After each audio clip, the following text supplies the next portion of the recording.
Hello everyone, today we'll see how did Mummy Queen look when she was alive. You'll be shocked to know what her face looked like. But before we begin, make sure to subscribe if you have UN'd, so that you won't miss any of our latest videos. The mummy of the Queen was discovered in a burial chamber alongside two other coffins, one of which contained a male mummy who was never officially identified, although he is believed to be the Queen's husband. This was due to the damage sustained by her coffin, which had inscriptions that helped identify her. Though some researchers believe she was Queen most agree she was Queen Is, who served under Ramesses II.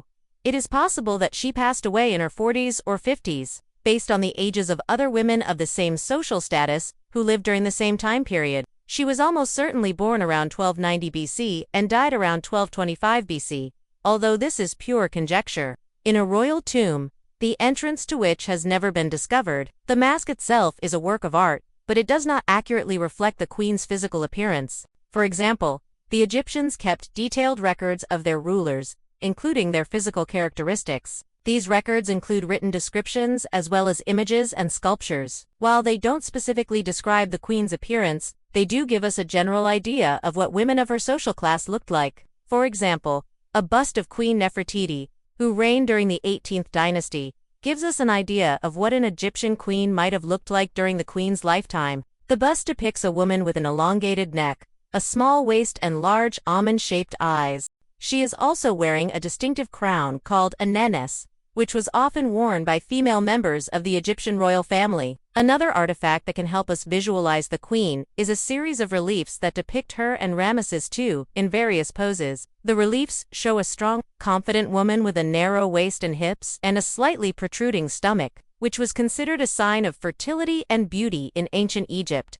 Her hair is shown in a vertical style, which was popular among wealthy Egyptian women, and she is wearing a variety of jewels and ornaments. Based on these records, the Queen was most likely tall and slender with long, flowing hair. It is important to remember that the ancient Egyptians had a different standard of beauty than we do today, and don't forget to subscribe. Thank you for watching. They valued a strong, healthy appearance, and they believed that the body should be adorned with jewelry and ornaments. Therefore, the Queen's appearance would have been influenced by these beliefs and values. She would have worn makeup, including kohl eyeliner and red lipstick, and she would have adorned herself in fine jewelry. She would have also worn a wig made of human or synthetic hair, as wigs were a popular fashion accessory among the wealthy Egyptians. Her skin would have been carefully painted to give her a flawless complexion. Overall, the Queen would have looked every bit the regal Egyptian queen. She was both beautiful and powerful, and her appearance would have reflected her high status. We do know that the mask was modeled after the Queen's actual face.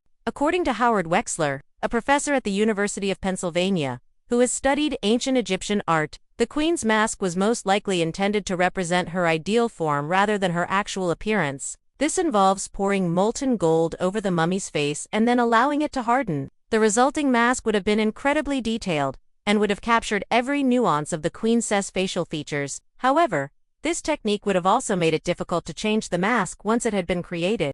This means that the Queen's mask was most likely created to be as accurate a representation of her face as possible. The mask is not intended to be a realistic portrait, he explains, but rather a stylized representation of the Queen as an idealized ruler. This is supported by the fact that the mask's features are somewhat exaggerated. Her nose is longer than usual, her eyes are larger, and her chin is more pronounced. This was done to emphasize her status and importance, rather than to accurately depict her facial features. But we do want to know what she looked like, because the mask was likely embellished to make her look more regal.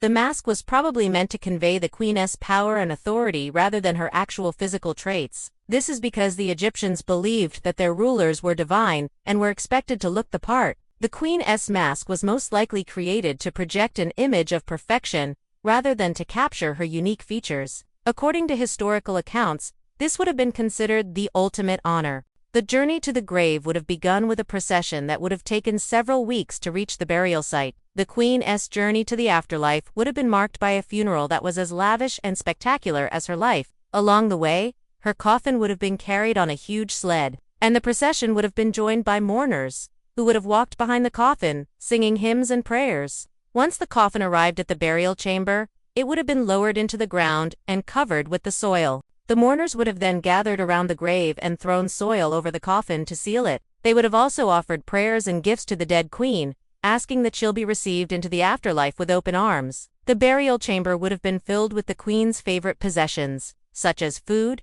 clothing, and jewelry, so that she would have everything she needed in the afterlife. The entrance to the burial chamber would then have been sealed with a heavy stone slab, ensuring that no one would ever disturb the queen's eternal rest. Some researchers have even claimed that the mummy is not female but male, and that it belongs to Ramesses II's son, Prince. This is based on the fact that the queen's skull was smaller than average, leading them to conclude that it must have belonged to a male child. The second coffin belonged to a young girl who is believed to be the couple's daughter, making it a family affair. During his 66-year reign, he built numerous temples and monuments in honor of himself, including the temple complex at Abu Simbel, which houses his massive He also led numerous military campaigns against the Hittites, Nubia, and Syria, and he successfully defended Egypt against the invading Sea peoples. His reign marked the beginning of Egypt's new kingdom, which lasted for nearly 300 years, and during which Egypt reached its territorial peak. The mummy of the queen was discovered wrapped in gold leaf and resting on a stone sarcophagus inside the burial chamber, while the male mummy was found in a simple wooden coffin.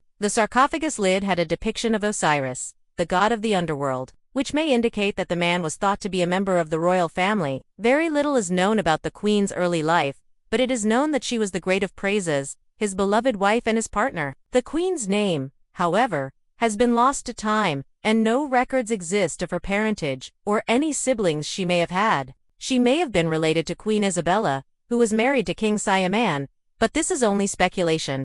When Ramses II came to power, the queen was already married to him, and despite the fact that they had several children together, their marriage appears to have been childless. Queen's coffin was ornately decorated with images of the queen, offering incense to various gods and goddesses. As previously stated, the queen's remains were discovered beneath a golden funerary mask depicting her face. This gave the appearance that the queen had been transformed into a golden statue, which is possibly because the Egyptians believed that gold could preserve the body after death. The fact that the queen was buried in such a lavish manner suggests that she was highly regarded during her lifetime. Her possessions also included jewelry made of gold, precious stones, and ivory. Also, turn on the notification bell so that you can get notified whenever we upload a new video. Without further ado, let's get started. When archaeologists discovered the tomb of the 21st dynasty queen, they were astounded by the numerous sarcophagi within. Inside one of them, they discovered a golden mask placed over the queen's mummified face, which had an uncanny resemblance to the late Queen Elizabeth. However, this is just one of many fascinating facts about the mummy queen. Let's find out more about this Egyptian beauty. The discovery, her identity. Despite being entombed with such grandeur, the queen's true identity remains a mystery. Who is Ramesses II? Ramesses II, who reigned from 1279 to 1213 BC, was one of Egypt's most well-known pharaohs. How old was the queen when she died? Unfortunately, the age at which the queen died is unknown. Her early life? A royal burial. The queen was laid to rest deep beneath the sands of Egypt. What did the mummy queen look like? Because the queen's mummy was discovered with a golden mask covering her face, we have no way of knowing what she looked like. However, there are a few clues that can help us piece together what the mummy queen might have looked like. Here's what the experts said. It is also worth noting that the mask was most likely created using a technique known as negative casting. Despite the lack of concrete evidence, we can still get an idea of what the queen looked like by studying the artwork and artifacts from her era. While these artifacts cannot provide us with a definitive answer, they can help us piece together a general idea of what the queen might have looked like. We hope you enjoyed learning about the mummy queen. If you want to learn more about ancient Egypt, stay tuned for more updates.